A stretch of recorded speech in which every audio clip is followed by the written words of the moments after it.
Take enthusiast যারা আছেন তারা কিন্তু স্যামসাং S26 সিরিজের জন্য ওয়েট করতেছেন। তো ফাইনালি মোটামুটি ডেটটা কনফার্ম হয়ে গেছে। স্যামসাং অফিসিয়ালি কিছু জানা নাই, তবে আনঅফিসিয়ালি জানতে পারছি মোটামুটি কনফার্ম এটা। ইভেন প্লাস তার একটা টুইটের মাধ্যমে জানাইছে যে এইটা ফেব্রুয়ারি মাসে 25 তারিখে স্যামসাং এর একটা আনপ্যাকড ইভেন্ট আছে যেটা সান ফ্রান্সিসকোতে হবে, তো সেখানে এটা লঞ্চ হয়ে যাবে আর কি। তো ওই দিন থেকে আপনারা প্রি অর্ডার করতে পারবেন। প্রি অর্ডার করার পরে মার্চের দিকে এটা প্রোডাক্ট অ্যাভেলেবিলিটি অথবা শিপিং শুরু হবে। তো লঞ্চ মোটামুটি কাছাকাছি চলে আসছে।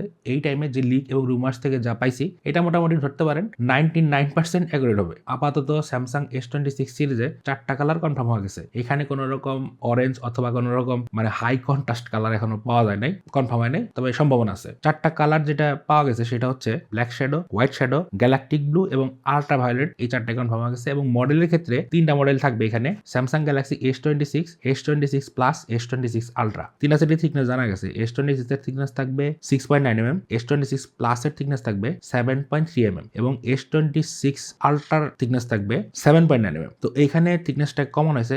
S25 আল্ট্রাতে এটার থিকনেস ছিল 8.2 mm এবং এখানে এমনটা বলা যাচ্ছে যে ডিসপ্লের যে বর্ডারটা সেটা কিন্তু ভালো রকম রাউন্ড হবে এবং বলা যাচ্ছে S26 আল্ট্রা এখনো টাইটানিয়ামে বিল্ড হবে এবং এখানে আরেকটা জিনিস রিউমার আসছে সেটা হচ্ছে অ্যালুমিনিয়ামে তারা শিফট হতে পারে। তো আমার যতটুকু মনে হয়েছে এখানে তারা টাইটানিয়ামে থাকবে। তারপরও ডিসপ্লের ক্ষেত্রে এখানে কিছু চেঞ্জ আছে, যেমন এটার যে প্যানেলটা 6.9 ইঞ্চের থাকবে আর S26 সিরিজটাতে মানে S26, 26 প্লাস, 26 আল্ট্রা তিনটাতেই QHD প্লাস রেজুলেশনের ডিসপ্লে দেওয়া হবে। তো যেটা মোটামুটি ভালো একটা মুভ ছিল। আর এবার স্যামসাং ক্লেম করছে ট্রুলি 10 বিট প্যানেল দিবে তারা। আগে তারা 8 বিট প্যানেল ইউজ করতো, S25 আল্ট্রাতেও 8 বিট প্যানেলই ছিল। তো 8 বিট প্যানেলও কম না, স্যামসাং এর ডিসপ্লে মানে নেক্সট লেভেলের ডিসপ্লে থাকে, তবে এবার 10 বিট ট্রুলি 10 বিট ডিসপ্লে দিয়েছে। তো বুঝতে পারছেন কালার কোয়ালিটি কি টাইপের হবে। এবার ব্রাইটনেসটা বাড়ানো হয়েছে, পিক ব্রাইটনেস 3000 নিটসের মতো থাকবে, যেটা আর কি HBM এ 2600 নিটসের আশেপাশে থাকবে। তো ব্রাইটনেস নেক্সট লেভেলের হবে। এমনিও ব্রাইটনেস S25 আল্ট্রাতে কম না, তারপরে বুঝতে পারতেছেন S26 আল্ট্রাতে কি পরিমাণ ব্রাইটনেস হইতেছে। আর প্যানেলটা আইকো 15 এর যে প্যানেলটা স্যামসাং এর M14 OLED টেকনোলজির, ওইটা কিন্তু ইউজ করা হইতেছে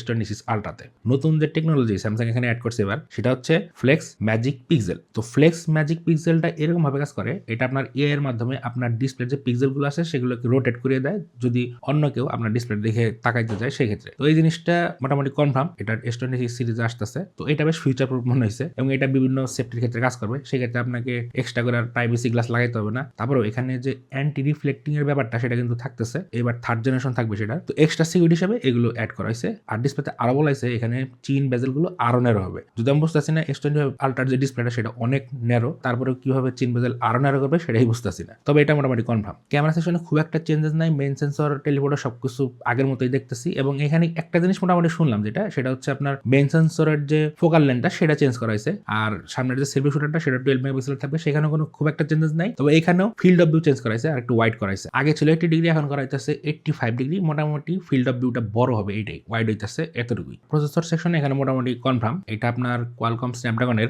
8 Elite Gen 5 ইউজ করা হবে এবং আরেকটা জিনিস রিউমার আছে যেটা আর কি S26 এবং 26 প্লাসে এটা নাকি স্যামসাং এর যে এসওসি Exynos 2600 সেটা ইউজ করা হতে পারে। তবে 2600 যদি এরকম পাওয়ারফুল হয় তাহলে খুব একটা সমস্যার কথা না, আর যারা S26 ইউজ করে তাদের ক্ষেত্রে এটা কোনো প্রবলেম না। এখন যদি Exynos 2600 ওরকম পাওয়ারফুল না হয় সেক্ষেত্রে প্রবলেম হইতে পারে, এখন লঞ্চের পরে জানা যাবে। তবে এটা মোটামুটি confirm Samsung S26 ultra Qualcomm Snapdragon 8 Elite Gen 5 দিয়ে লঞ্চ হবে। ব্যাটারি সেকশনে খুব একটা আপগ্রেড নাই, এখানে 5000 mAh এর ব্যাটারি রাখছে, কোনো রকম সিলিকন কার্বন ব্যাটারি এখানে ইউজ করা হয় নাই এবং চার্জিং স্পিডটা বাড়াইছে, এখানে 60 ওয়াটের চার্জিং সাপোর্ট দিছে এবং ফার্স্ট টাইম 6 বছর পরে যেটা অ্যাড করছে ওয়্যারলেস চার্জিং এর স্পিড 15 ওয়াট থেকে 25 ওয়াট করছে এবং এইটা আপনার 26 প্লাস যেটা আছে সেটার ক্ষেত্রে 15 ওয়াটের জায়গায় 20 ওয়াট এটা সাপোর্ট করবে। এতটুকু চেঞ্জেস আসছে। আর যেটা শুনলাম জি চার্জিং জেনারেশন 2 ম্যাক্সের যে সাপোর্টগুলো আছে অ্যাক্সেসরিজ এর ক্ষেত্রে, ওয়্যারলেস চার্জিং এর ক্ষেত্রে সেটা কিন্তু কাজ করবে, মানে অ্যাপেলের যত রকম অ্যাক্সেসরিজ আছে সেটা কিন্তু আপনারা এই স্যামসাং S26 আল্ট্রা সিরিজে অথবা S26 সিরিজে ইউজ করতে পারবেন কোনো রকম সমস্যা ছাড়া। তো ইউআই মোটামুটি জানেন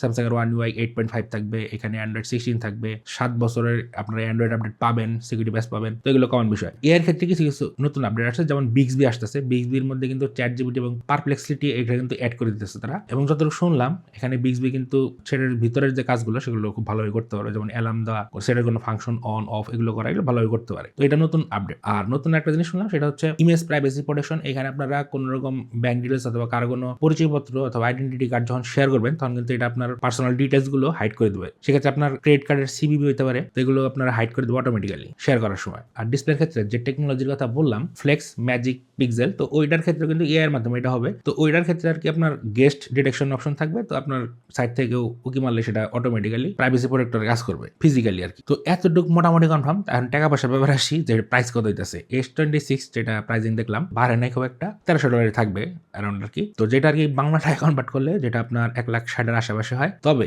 এশিয়াতে যে প্রাইসটা দেখলাম, মানে এশিয়ার আশেপাশে পার্শ্ববর্তী দেশ এবং সিঙ্গাপুর মালয়েশিয়ার যে রেটটা আসছে, প্রাইসিং রেটটা আসছে, সেটা কিন্তু খুব একটা সুবিধার না, প্রাইস বাড়ছে অলরেডি। তো অ্যাকর্ডিং যে লিস্ট গুলো আছে সেগুলো হিসাবে S26 যেটা ওইটার লঞ্চিং প্রাইস 1,08,000 থেকে 10,000 মধ্যে শুরু হবে। S26 প্লাস যেটা সেটার লঞ্চিং প্রাইস 1,24,000 থেকে শুরু হবে এবং S26 আলট্রা যেটা সেটার লঞ্চিং প্রাইস 1,80,000 থেকে শুরু হবে। তো বুঝতে পারতেছেন কিরকম প্রাইসিং, এবং ফার্স্ট টাইম প্রাইসিংটা কিন্তু এরকমই থাকবে, পরে খুব একটা কমার সম্ভাবনা আছে নাকি এটা মার্কেট দেখে বোঝা দেবো। আর অফিসিয়ালি এগুলোর প্রাইস কি হইতে পারে আইডিয়া করেন। তো স্যামসাং S26 আলট্রার কোন ফিচারটা সবচেয়ে বেশি ভালো লাগছে কমেন্ট সেকশনে জানান। আর আমার সাথে দেখা হইতেছে নেক্সট ভিডিওতে অন্য কোনো টপিক নিয়ে। আজকের মতো বিদায়।